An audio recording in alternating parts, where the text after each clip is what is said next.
सती मरत हरिशन बर मांगा, जन्म जन्म शिव पद अनुरागा, तेहि कारण हिम गिर ग्रह जाई,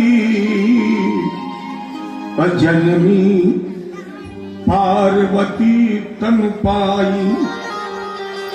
जज्ञे हिम्मता क्षेत्रे मेनिया मिति सुषुम। सुखदेव जी ने कहा, राजन मैंने सुना है कि यही सती दूसरे जन्म में राजा हिमांचल और मैना की पुत्री पार्वती जी के रूप में जन्मी। पार्वती तपकीर अपारा। भैया पार्वती जी ने 3000 वर्ष तक बेल के सूखे पत्ते खाए। आज जब इन्होंने पत्ते का भी भोजन करना बंद कर दिया, तभी से माता जी का एक नाम पड़ा अपर्णा। वो पावन पुनीत समय भी आया जब शिव और भैया पार्वती जी का विवाह संपादित हुआ। तो मैंने ये सुना है कि पार्वती के रूप में शिव के साथ इनका विवाह हुआ।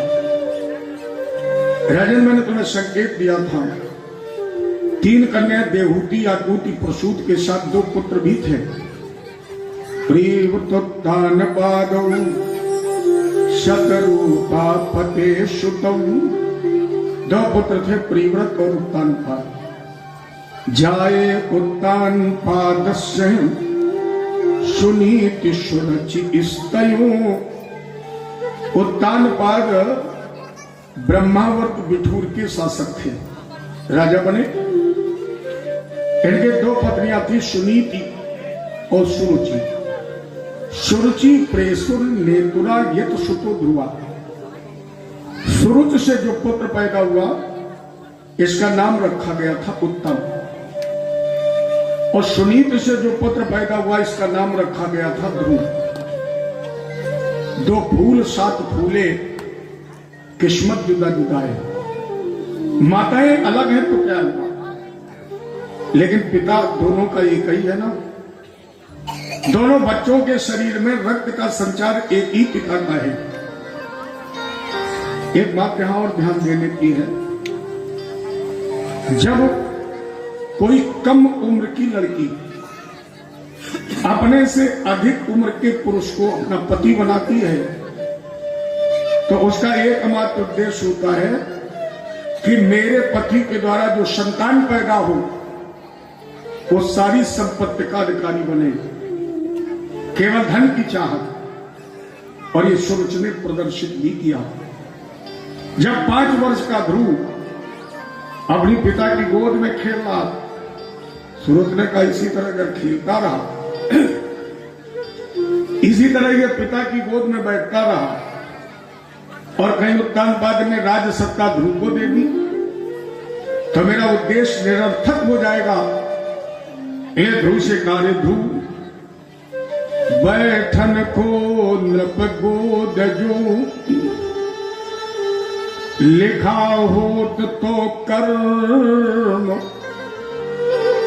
तो सुनीत के गर्भ से काहे को ले तो जन्म।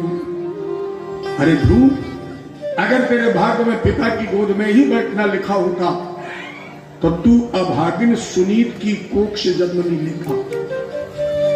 गर्भे तुम साध्यात्मारम यदि छस न पाशनम।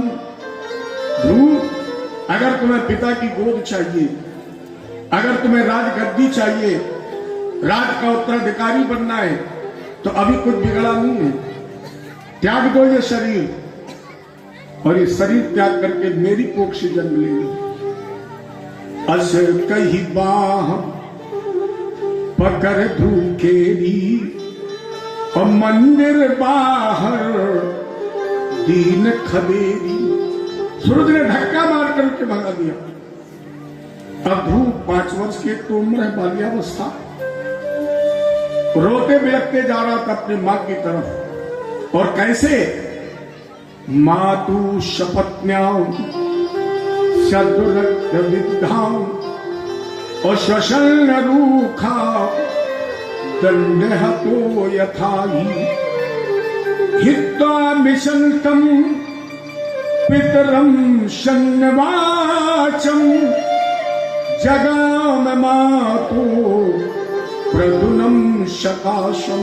ध्रुव अपने मां से मिलने के लिए ऐसे चला जैसे काला नाग, अगर आप उसे डंडा मार दें और इसके वो बाद भागेगा तो कभी दाहिने फन पटकता है, कभी बाएं फन पटकता है, कभी सामने फन पटकता है, जहर उगलता है।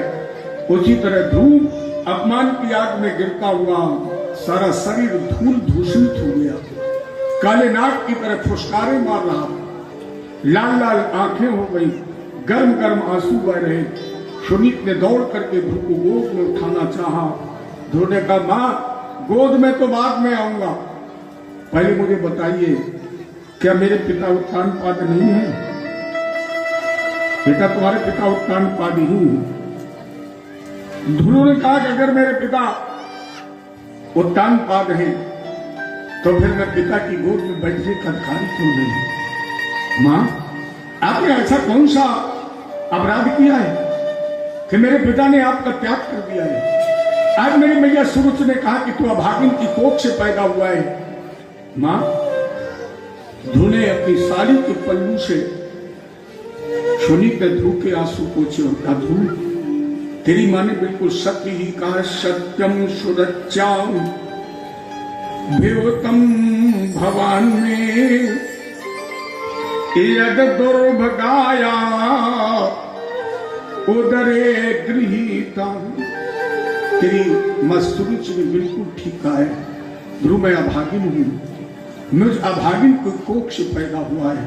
ध्रुव तुझे तो यहां आना ही नहीं था, और अगर आना था तो फिर मेरी गोद से नहीं, तुम्हें सूरज की गोद से पैदा होना चाहिए था। अरे ध्रुव मैंने तुम्हें इसलिए पैदा नहीं किया है कि तुम पिता की गोद में खेलो, मैंने तुम्हें इसलिए पैदा नहीं किया। इसीलिए कहा जाता है बच्चे की प्रथम गुरु मां होती है, पिता का नंबर बाद में आता है मां। इसलिए मैंने तुम्हें पैदा नहीं किया कि तुम पिता की दी हुई संपत्ति का भोग करो। फिर पैदा क्यों किया? सुनीत ने कहा मैं चाहती थी कि मैं मां बन जाऊं। ध्रुव ने कहा मुझे जन्म देकर तुम मां बन गई। सुनीत ने कहा इसी बात का तो दर्द है कि 9 मास दर्द झेलने के बाद भी मैं मां नहीं बन पाई। ध्रुव ने कहा तुम मां कैसे बनोगी? सुनीत ने कहा पुत्रवती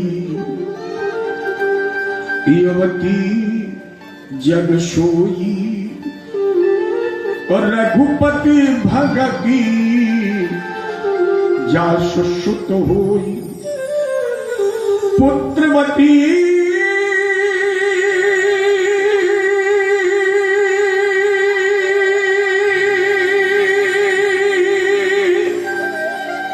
युवती जग सोई और रघुपति भगती जा सुश्रुत होई। इस संसार में उस स्त्री को ही मां कहलाने का अधिकार है जिस मां के गर्भ से भगवान का भजन करने वाला पुत्र पैदा होता है। अगर नारी के गर्भ से भगवान का भजन करने वाला पुत्र पैदा ना हुआ तो उस नारी के लिए उस शब्द का प्रयोग किया गया है जो हम व्यास पीठ की गरिमा के अनुसार नहीं बोल सकते, केवल इशारा कर सकते हैं। जो प्रयोग जानवरों के लिए किया जाता है बच्चे के जन्म पर, वही शब्द महिला के लिए लिखा है बाबा ने, अगर भगवान का भजन करने वाला पुत्र पैदा न हुआ। ध्रुव ने कहा मां तो फिर मुझे पुत्र बनने का गौरव दीजिए। सुनीत ने कहा तुम मेरे पुत्र तो हो। ध्रुव ने कहा अगर 9 मास तक तुम्हें पीड़ा देने के बाद मैं तुम्हें मां नहीं बना पाया तो माता जी तुम्हारी गोद में खेलने के बाद मैं पुत्र भी नहीं बना। सुनीत ने रोते हुए पूछा बेटा तुम पुत्र कैसे बनोगे? ध्रुव ने कहा माता जी सुने जननी। मां राम जी कह रहे हैं अपनी मैया के कई से, मैया सुने जननी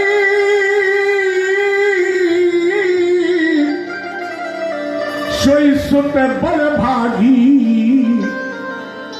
जो पित मातो चरण अनुरागी जो पित मात चरण अनुरागी।